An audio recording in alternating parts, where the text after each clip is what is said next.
देखिए आजकल जो है हम देखते हैं कि जैसे हर प्रत्येक व्यक्ति के पास समय की जो है समय सबको बचत करना है। हर आदमी सोच रहा है कि सब उसका काम आसानी से हो जाए, जल्दी हो जाए। तो सरकार ने जो है सही माध्यम बनाया हुआ है। जैसे हम बात करते हैं बैंक वगैरह का, जैसे बैंक में आज के कुछ समय पहले हम लोग जब जाते थे तो बहुत भीड़ लगी रहती, चाहे पैसा निकालना हो, पैसा जमा करना हो या आपको पैसा ट्रांसफ़र करवाना हो, तो बहुत भीड़ लगी रहती थी। लेकिन कुछ ही समय में हमने देखा कि जो है सरकार ने बैंक वगैरह को ऑनलाइन करके एकदम डिजिटल बना दिया। आज संभवतः आप जाएंगे बैंक में तो आपको भीड़ नहीं दिखाई देगी। जैसे मान लीजिए किसी बैंक में आपका अकाउंट है, तो आप उस चीज़ को अपने डेस्कटॉप पर, अपने मोबाइल पर अपने अकाउंट को मैनेज कर सकते हैं। उसी संबंध में बात करेंगे। जैसे जो ऑनलाइन बैंकिंग होती है वो 3 प्रकार से होती है।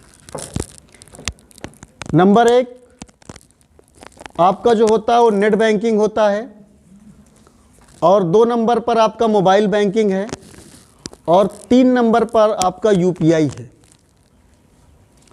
यूपीआई ज़्यादा डिजिटल हुआ है। जैसे हम लोग देखते हैं पेटीएम है, गूगल पे है, फ़ोन पे है, और भी बहुत से पे वाले ऐप हैं, अमेजोन है, बहुत से पे का ऐप है। आप इंस्टॉल करके चला सकते हैं। आपके पास एटीएम कार्ड होना चाहिए जो चल रहा हो तो आप कर सकते हैं। तो सबसे पहले इसमें हम बात करते हैं नंबर 1 पर जो आपका आता है नेट बैंकिंग आता है। नेट बैंकिंग क्या होता है कि उसको जो है आप अपने डेस्कटॉप पर या मोबाइल पर यूज कर सकते हैं, जो आईडी और पासवर्ड से चलता है। उससे आप अपने बैंक को मैनेज कर सकते हैं। आप किसी को पैसा भेजना है भेज सकते हैं।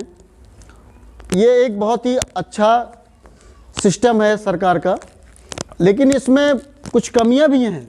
आप सोचिए, देखिए उसको गोपनीय आपको रखना, जो आपका आईडी और पासवर्ड है।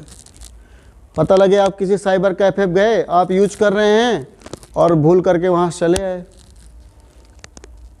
आप जो है क्या कहते हैं वो लैपटॉप आपने बंद ही नहीं किया, आप भूल करके चले गए।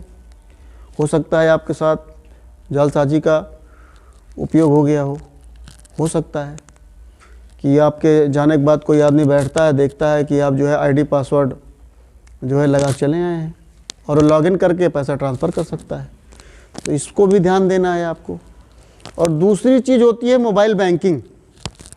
मोबाइल बैंकिंग जो होती है, मोबाइल बैंकिंग जिस बैंक में आपका खाता रहेगा उस बैंक का एप्लीकेशन होता है, उसको मोबाइल बैंकिंग कहते हैं। जैसे मान लीजिए आप HDFC बैंक का खाता है आपके, या एक्सिस का है, तो उसी बैंक के नाम से वो मोबाइल बैंकिंग रहेगा। उसमें पासवर्ड लगता है, एटीएम से आप उसको बना सकते हैं, और फिर उसके बाद आप जो है लेन देन उस पर कर सकते हैं। बहुत अच्छा माध्यम होता है। और उसके बाद तीसरा जो होता है आपका यूपीआई होता है। यूपीआई जो है इस समय देखेंगे सबसे ज़्यादा ट्रेंड पर चल रहा है।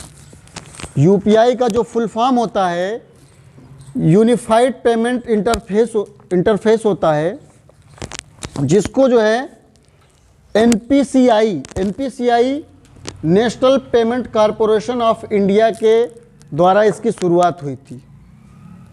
आज हम देख रहे हैं कि ज़्यादातर लोग जो है नेट बैंकिंग, बहुत कम लोग मोबाइल बैंकिंग, नेट बैंकिंग से थोड़ा ज़्यादा, और यूपीआई हमको लगता है सबसे ज़्यादा उपयोग किया जा रहा है। आप देखेंगे कि सब जो है, अब यूपीआई के कुछ एप्लीकेशन हैं, जैसे गूगल पे हो गया, फ़ोन पे हो गया, आपका पेटीएम हो गया, और भी बहुत से प्रकार के अमेजोन पे हैं, और बहुत सी प्रकार के हैं जो एप्लीकेशन चल रहे हैं। उसमें क्या करते हैं कि अपना जो आपको एटीएम मिला होता है उसी के थ्रू, एटीएम के थ्रू, ठीक है, 2 प्रकार का कार्ड होता है। एक डेबिट कार्ड होता है, एक क्रेडिट कार्ड होता है। दो प्रकार कार्ड होता है, एक डेबिट कार्ड होता है, एक क्रेडिट कार्ड होता है।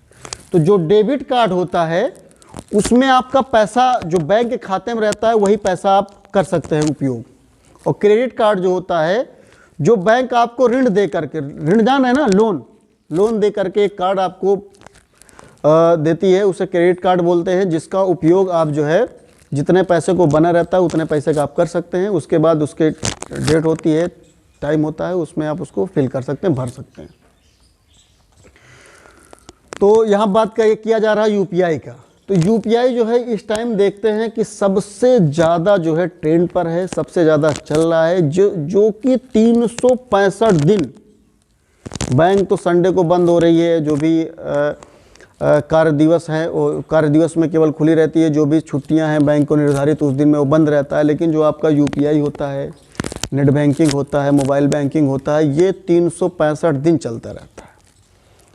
इसका आप सही से उपयोग कर सकते हैं। तो ये 3 प्रकार से होता है, ठीक है।